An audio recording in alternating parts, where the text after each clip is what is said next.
Herzlich willkommen zu Mutig, anders, unterwegs. Mein verrücktes Handwerkerleben. Praxistipps von und mit Walter Stuber.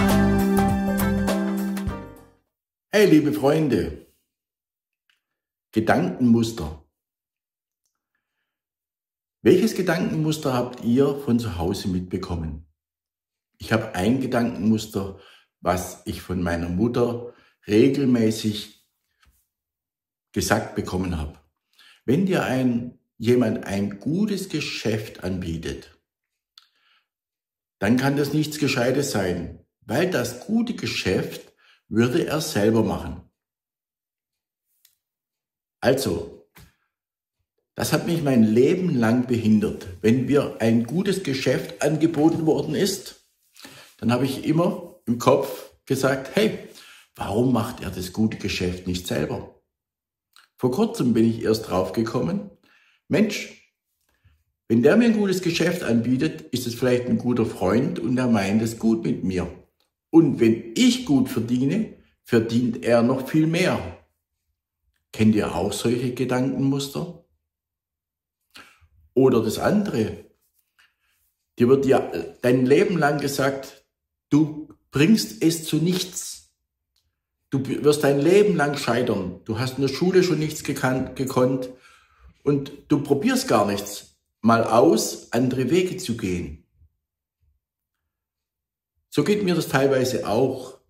Wo mein Vater kurz bevor der gestorben ist, habe ich ein Gespräch mit meiner Frau Burgunda gehabt und mit meinem Vater über das Thema, ob ich mich mit 5 Gesellschaftern zusammen selbstständig machen soll. Ob ich dortmals die Niederlassung hier in Sachsen kaufen soll. Und mein Vater hat zu mir gesagt, das kannst du so oder so nicht. Und wenn wir heute immer wieder mal ein Zwiegespräch haben zwischen mir und meiner Frau, dann sagt die immer wieder zu mir, dein Vater hat gesagt, du kannst es eh nicht mit dem Geschäft. Und diese Denkmuster, die prägen sich bei uns ein. Und ich mache jetzt seit ein paar Wochen ein Coaching zur Selbstliebe. Ein halbes Jahr lang möchte ich meine eigene Selbstliebe nicht neu erfinden, sondern ich möchte die suchen in mir. Ich möchte finden meine Selbstliebe. Was kann ich besonders gut? Und ich kann ganz viele Sachen besonders gut. Zum Beispiel, ich kann gut Geschichten erzählen. Ich kann Aufsätze schreiben. Im Diktat schreiben bin ich schlecht. Das gebe ich auch zu. Aber ich suche mir die entsprechende Hilfe. Heute bei Google kann teilweise einiges an Rechtschreibung und Grammatik ändern. Zum anderen gibt es auch Menschen, die dir Blogbeiträge schreiben oder ganze Schreiben fertig machen, du nur die Idee einbringen musst. Und was kann ich noch besonders gut? Ich kann Menschen miteinander vernetzen. Das kann ich auch besonders gut. Ich kenne den und weiß dem sein Problem und verbinde die beiden Menschen. Was kann ich noch besonders gut? Ich kann, wenn ich Zahlen sehe in der Buchhaltung, kann ich sehr schnell sagen, wo der Fehler liegt.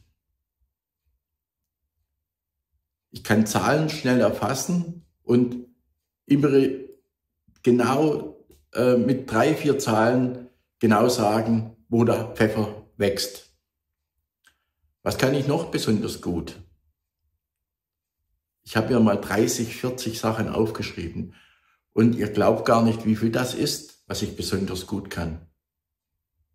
Ich kann ganz gut im Garten arbeiten. Ich habe da gewisse Fähigkeiten.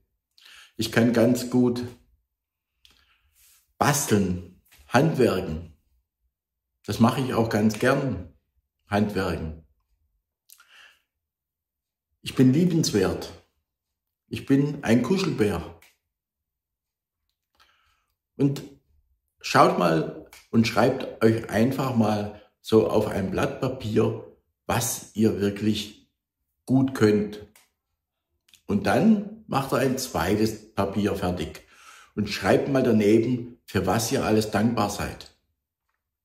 Ich habe so ein Dankbarkeitstagebuch. Und was mich immer inspiriert, ist die Sabine Langenbach. Die hat einen Dankbarkeits-Podcast. Der kommt immer montags früh bei YouTube oder auf den Podcast-Kanälen. Die Sabine Langenbach ist Dankbarkeitsbotschafterin. Ganz, ganz wichtig. Wofür können wir immer dankbar sein? Und ich glaube, die Menschen müssten mehr darüber nachdenken, für was können wir Danke sagen. Und ich sage euch Danke fürs Zuhören und freue mich auf nächste Woche, auf den nächsten Podcast. Euer Walter Stuber. Das war Mutig, anders, unterwegs. Mein verrücktes Handwerkerleben.